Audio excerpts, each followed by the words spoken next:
June 22, 1941. Dawn breaks unnaturally quiet over the flat fields of western Soviet Ukraine. A thin mist clings to the soil like breath on cold glass, and somewhere beyond the horizon, thunder rolls without clouds. Then, the sky cracks open. Artillery screams descend into the earth, shaking barns, factories, and silent villages awake at the same time. In Kharkov, in Stalingrad, in forgotten industrial towns whose names will never make maps, factory sirens howl not to signal a shift, but survival. Workers run through corridors once filled with the rhythm of assembly lines designed to build tractors, not weapons. Hands that yesterday tightened bolts for harvest machines now weld crude slabs of steel onto iron frames. Outside, German tanks cross borders with clockwork precision. Black crosses glide across dust roads like shadows. In one workshop, sparks fall like dying stars as a tractor receives armor it was never designed to carry. No plans, no training, no illusions, just metal, fear, and urgency forged together in darkness. The machines were never meant for war, yet the war had already found them. When the German invasion began in the summer of 1941, the Soviet Union technically possessed one of the largest armies on Earth. On paper, it fielded millions of men, thousands of aircraft, and more tanks than all other nations combined. Victory, it seemed, was merely a matter of numbers. Yet, as German Panzers thundered across the western frontier, that illusion shattered within days. The Red Army was not merely unprepared for invasion. It was unprepared for the kind of war the Germans had come to wage. In the years leading up to the Second World War, Joseph Stalin had reshaped the Soviet Union into an industrial giant at terrifying speed. Agricultural fields became complexes of steel. Small workshops transformed into major factories almost overnight. From the ashes of poverty and drought rose vast tractor plants, locomotive facilities, and ironworks that fueled Soviet dreams of self-reliance. Entire cities were built for industry, not comfort. Magnitogorsk, Kharkov, Stalingrad. Names that would soon be chiseled into history, not by architecture, but by blood. In official doctrine, these were peacetime triumphs. In reality, they were war factories in disguise. Tractor plants were designed not just to build machines for farms, but to prove something greater, that socialism could rival and surpass capitalism in production. By the late 1930s, the Soviet Union was producing tractors by the tens of thousands each year, exporting them even while famine still stalked the countryside. Steel flowed endlessly, but it flowed into plows, not armor, into diesel engines for soil, not gun carriages for war. Yet, while steel filled warehouses, fear filled offices. In 1937, Stalin purged his own military. Generals vanished overnight. Admirals were arrested at their desks. Engineers, planners, and officers were accused not of failure, but betrayal, of loyalty not to Moscow, but imaginary enemies. By 1938, 3 out of 5 Soviet marshals were dead or imprisoned. Thousands of commanders vanished into labor camps. Entire layers of military experience were erased. What replaced them were younger men, loyal men, less experienced men. The Red Army became massive, yet hollowed out. It had equipment, but little coordination. It had will, but little institutional memory. It had brave soldiers led by frightened officers who understood one thing clearly. Initiative without permission could be fatal, even if it saved lives. The Germans, meanwhile, were building something entirely different. Where Soviet industry valued raw output, German doctrine valued harmony between machine and man. Tanks did not advance alone. They moved with infantry air support, artillery, and radio coordination. This was blitzkrieg, not merely speed but synchronization. Every element of the German war machine was designed to move as one body. The Red Army, for all its size, remained fragmented. Units often lacked radios. Orders passed by courier or paper. Officers were unsure whether they commanded their men, or merely supervised them. Training emphasized political loyalty as much as combat ability. Soldiers drilled, but their commanders hesitated. Innovation existed, but fear imprisoned it. In the Winter War of 1939, the Soviet invasion of Finland exposed these weaknesses with brutal honesty. It was a campaign expected to last days. It lasted months. Soviet tanks stalled in forests. columns froze on icy roads. Finland, tiny and outgunned, humiliated a superpower. The lesson should have been clear. It wasn't. In secret, however, not all Soviet minds slept. Some engineers still dreamed, still sketched, still pushed blueprints across cluttered desks where bombastic speeches meant nothing compared to measurements in millimeters. In garages and workshops, quiet experiments took place. Armored vehicles, gun mounts, reinforced engines. But factories were already overwhelmed.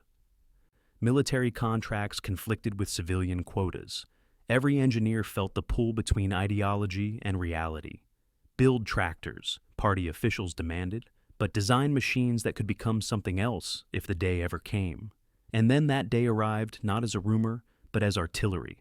Operation Barbarossa began not with a negotiation, but annihilation.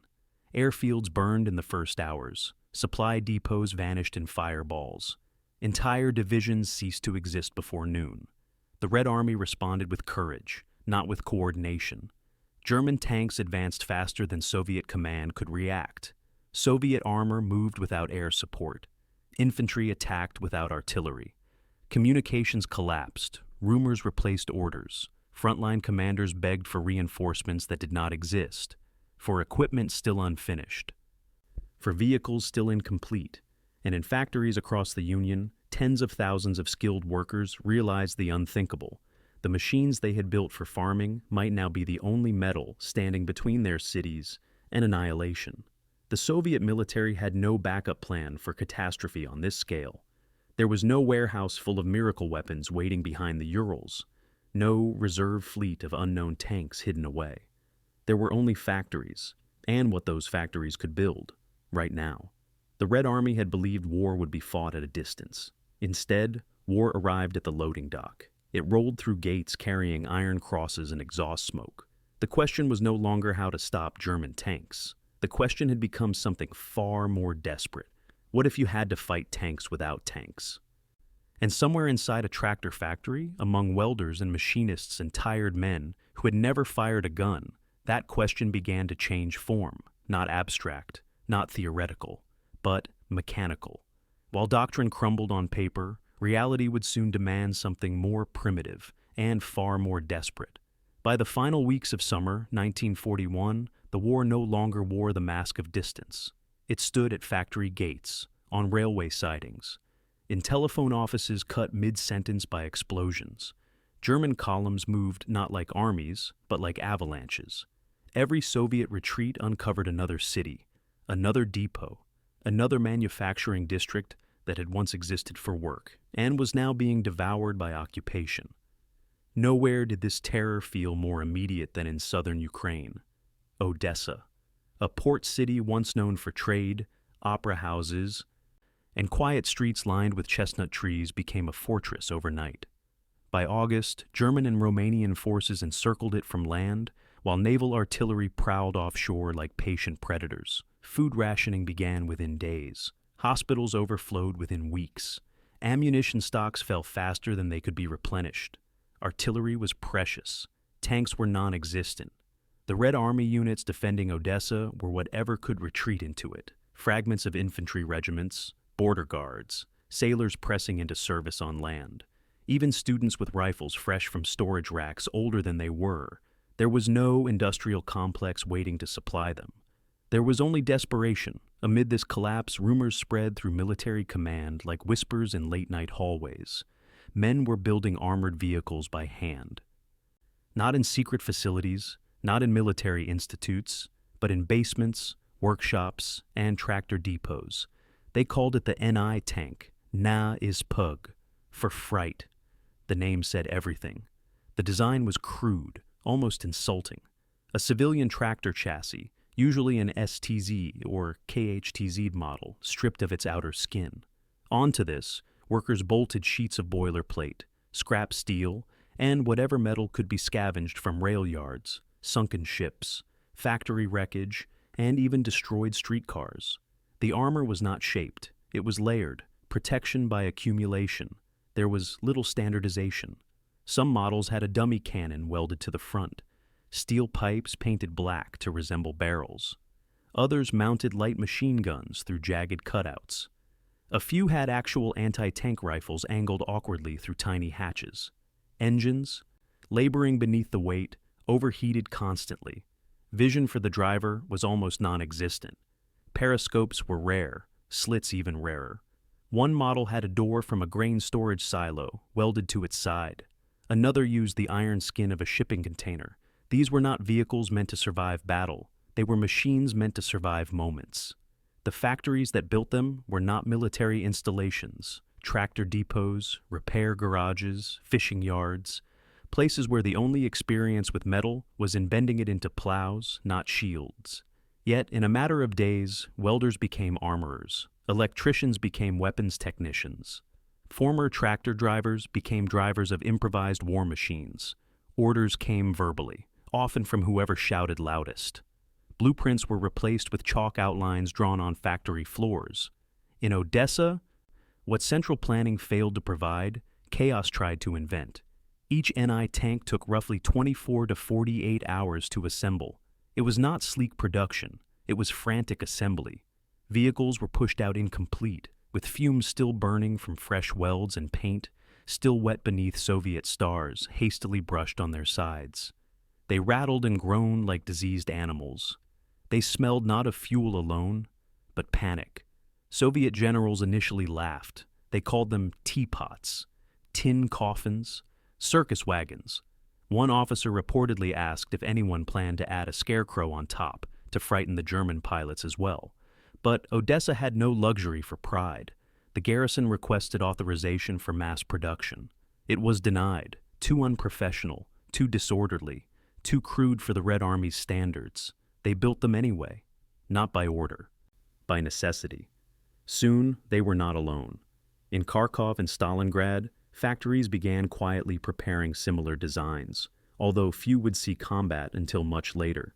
Production was slow, materials were always short. Plans changed hourly, but throughout southern Ukraine and Crimea, word spread faster than bullets. They were building something, something loud, something unsettling, and soon, something that moved. German intelligence began to receive strange reports. Unknown tank type encountered. Low speed but impossible silhouette. Loud engine noise inducing panic among recruits. These vehicles do not correspond to known Soviet designs. Some German commanders assumed new production models had arrived from deep inside the Soviet Union. Others believed the Soviets were testing new armored prototypes out of desperation. Very few suspected the truth, that these machines had once tilled soil. By September, several dozen NI tanks had been assembled, each different, each ugly, each defiant. They were not masterpieces of engineering. They were monuments to refusal, refusal to evacuate, refusal to yield, refusal to wait for equipment that would never come. The tractors had become armor not because anyone planned it, but because no one else could. And when they finally rolled onto the battlefield under cover of darkness, they did not announce themselves with artillery. They announced themselves with engines screaming under impossible burden, and headlights blazing forward like eyes. What began as mockery would soon become terror. Inside the factories where the NI tanks were born, the war did not resemble maps or strategy boards. It resembled sweat dripping into boot leather. It resembled burned hands gripping welding torches until skin blistered. The men and women who built these machines were not soldiers. They were machinists, electricians, janitors, teenage apprentices not yet old enough to grow beards. Some had never fired a weapon. Others had never left their hometowns. Now they slept on concrete floors between shifts and stitched armor from scrap, with fingers that shook not from fear, but exhaustion. Food was brought in crates once meant to ship parts.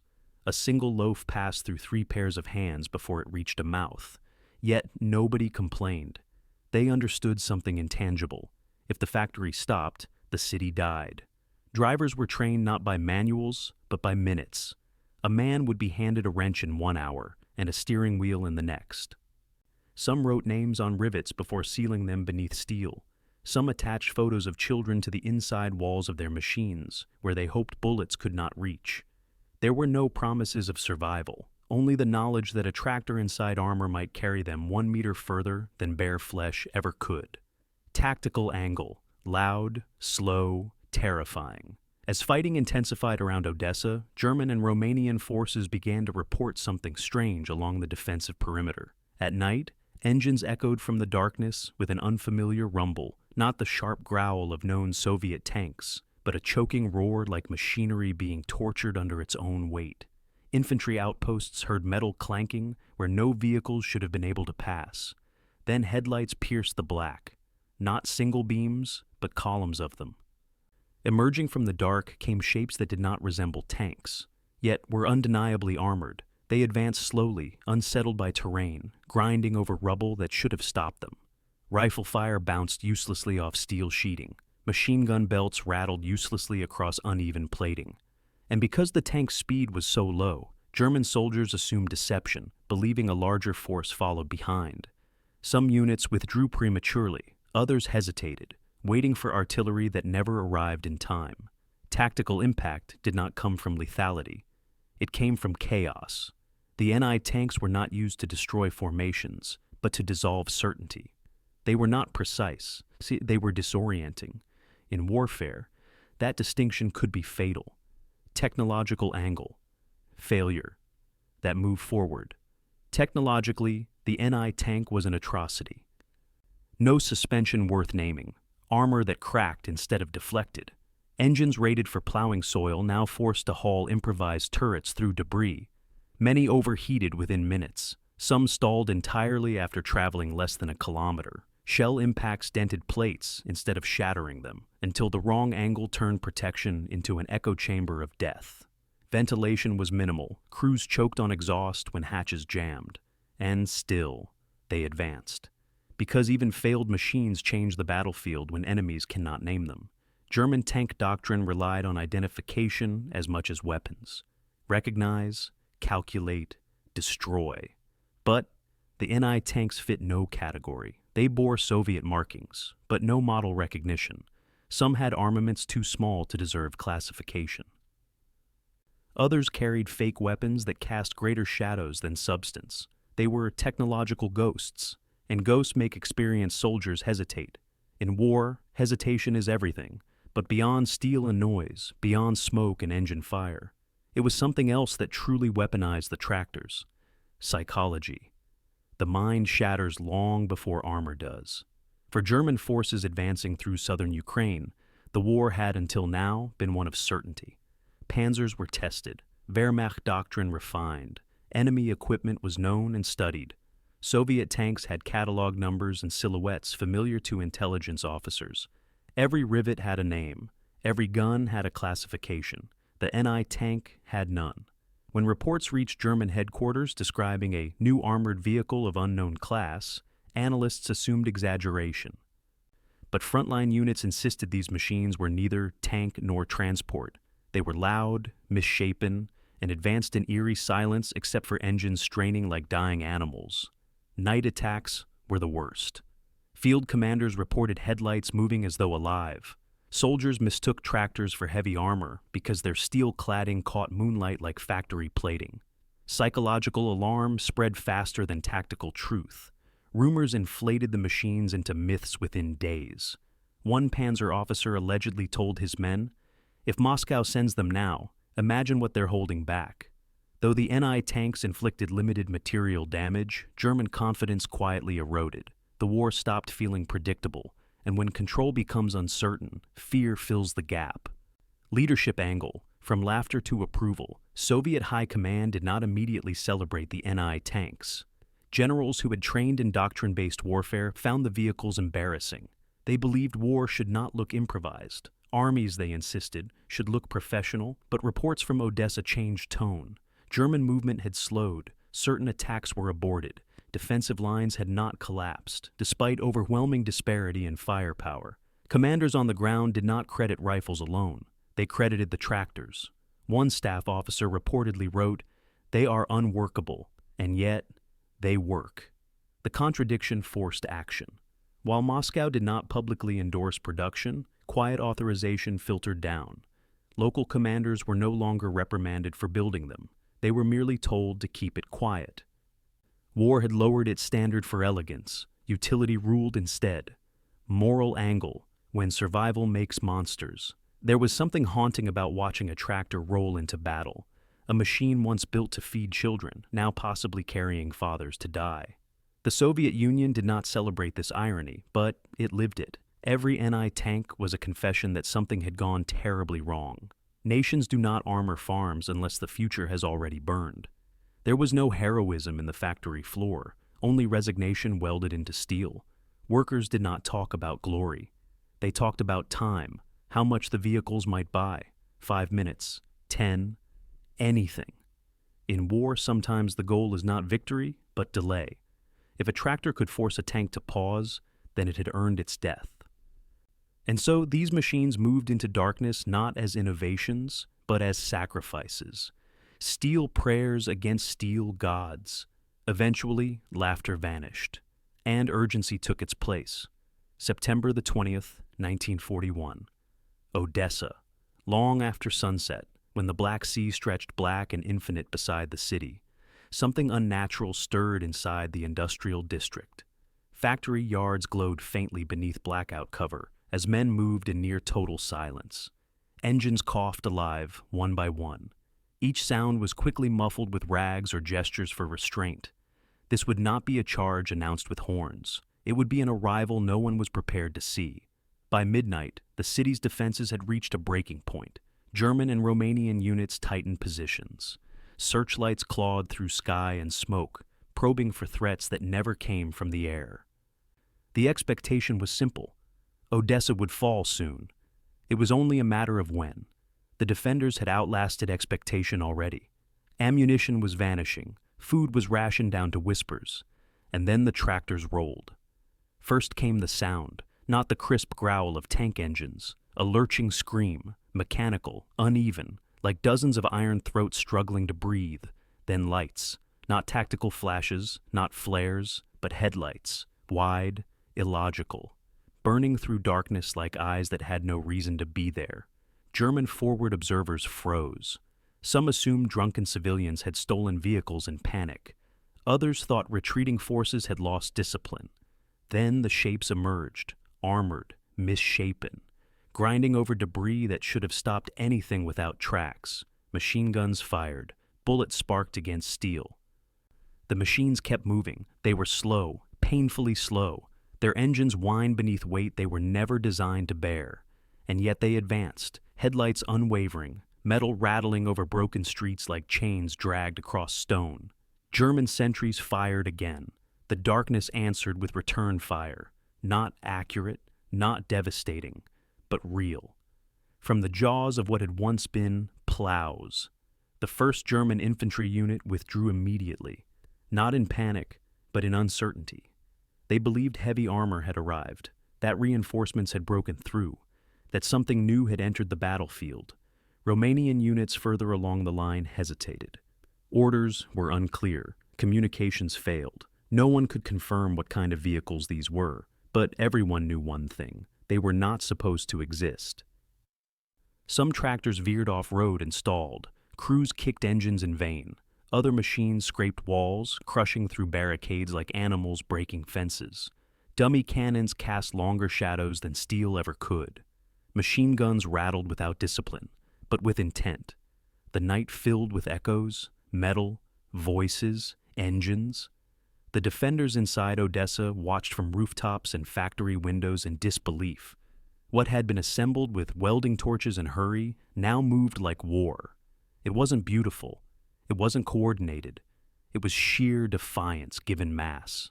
German artillery finally answered. Shells crashed into buildings. Some tractors were destroyed instantly. Others burned. A few continued forward even with flames crawling along their sides, driven by men unwilling to stop for anything less than death. By dawn, bodies lay scattered.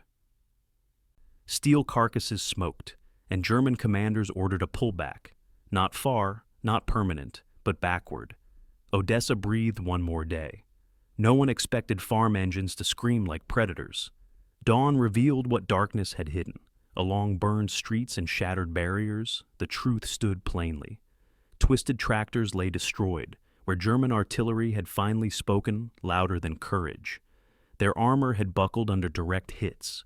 Makeshift plates split open like cracked ice. Some machines had burned so thoroughly that nothing recognizable remained except wheel rims warped into impossible shapes.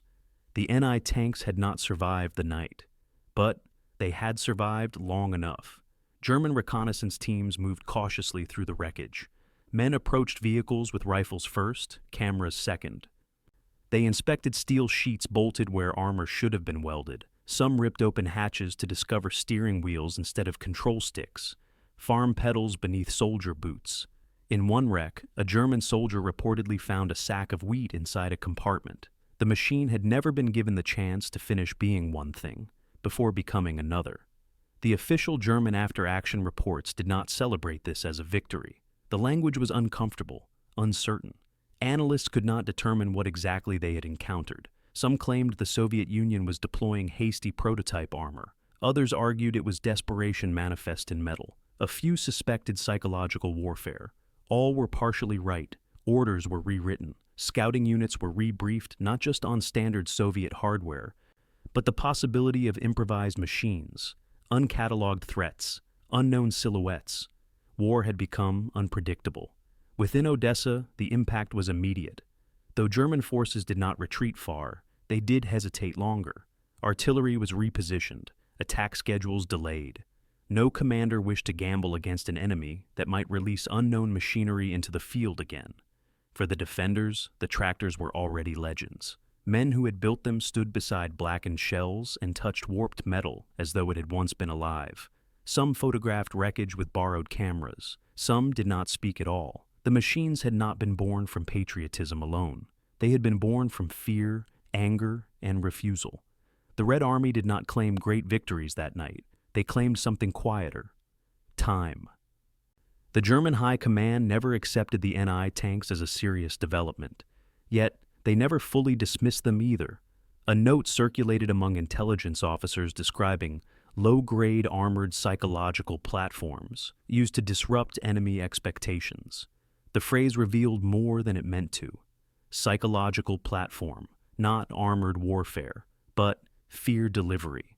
Odessa would not be saved by its tractors, but it would not collapse as quickly as predicted because of them, and that mattered. Eventually, the city fell months later, claimed not by terror, but by attrition, hunger, encirclement, isolation. But history would remember the tractors longer than the surrender, because for one strange night, the line between industry and warfare vanished completely. The NI tank had not transformed tractors into tanks. It had transformed inevitability into doubt. The tractors would not win the war, but they had already rewritten something deeper. Odessa would eventually fall, as all isolated fortresses eventually do when surrounded by an ocean of enemies. But when the city finally went silent in October 1941, it did not do so as German planners had predicted. The siege lasted far longer than expected, not because of superior firepower, not because of reinforcements, but because uncertainty flowered where obedience had once reigned. Far from the front lines, in offices thick with cigar smoke and maps heavier than the people who held them, the Soviet command pieced together what had actually happened. There were no grand victories to analyze, no enemy divisions destroyed, no armored breakthroughs to celebrate, and yet something tangible had occurred. German momentum had slowed, by inches, by hours, by moments. The Soviet leadership rarely spoke openly about the NI tanks. There were no medals issued specifically for tractor crews, no posters glorifying improvised armor. Official war doctrine did not feature farm machines driving into battle, but archived memos hinted at unease and curiosity. One internal report noted, "Improvised civilian vehicles under armor have demonstrated psychological effectiveness disproportionate to actual firepower." Another stated simply, "Enemy hesitation can be manufactured." War was no longer presented as a collision of armies alone. It was now understood as an experience that could be altered.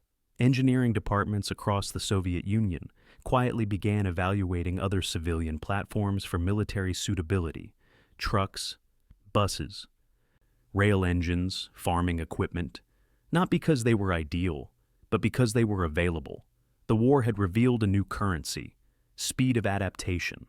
Factories were no longer instructed to preserve distinction between military and civilian design. They were now encouraged to blur it. Tractor plants quietly received instructions to standardize components that could later be modified. Diesel engines were reassessed for load thresholds. Drive systems for shell resilience. Every bolt now existed with two futures, and German intelligence noticed the shift. Later war reports from 1942 show an increase in reconnaissance warnings about improvised armor. German troops were trained to identify potential military conversions, even among civilian convoys. Instructions explicitly mentioned farm machinery as possible deception. Where once laughter echoed in reports, now caution appeared. The Red Army had taught the Wehrmacht something it refused to absorb comfortably, that when a country has nothing left to lose, its machines become meaningless. And when machines lose meaning, they become unpredictable. The NI tanks never returned in the same fashion.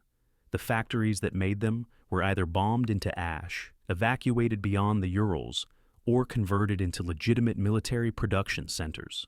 Stalingrad would manufacture tanks in extraordinary numbers. Kharkov would recover. The Soviet industrial backside would roar to life. Real tanks replaced tractors. But the idea never vanished. The notion that ingenuity could fill gaps where industry failed permanently altered Soviet design culture. It was a lesson forged not in classrooms, but in fire. What began as ridicule had ended as doctrine. When the battlefield finally cooled and the echoes of artillery faded into memory, little remained of the NI tanks themselves. Their steel skins rusted inside bomb streets or were melted down in post-war scrap drives. Their engines were reclaimed for tractors once again. Their names disappeared from official celebrations. Because the Soviet Union did not like remembering desperation. Victory did not resemble tractors with armor. It resembled red banners over ruined capitals. It resembled polished tanks rolling through Berlin. It resembled order reasserted over chaos. And so, the NI tanks were quietly filed away under categories like local improvisation or early defensive irregularities. Not mistakes, but not heroics either, just necessity. Yet the people who built them remembered. Interviews decades after the war reveal voices that trembled not with pride, but disbelief. Former factory workers recalled how little time they had, how there were no instructions, how commanders would show up with scribbled drawings and say, "Do it like this if you can," how children passed tools across tables beside adults who had not slept in days. One worker claimed they welded armor while bombs fell close enough to dull hearing permanently.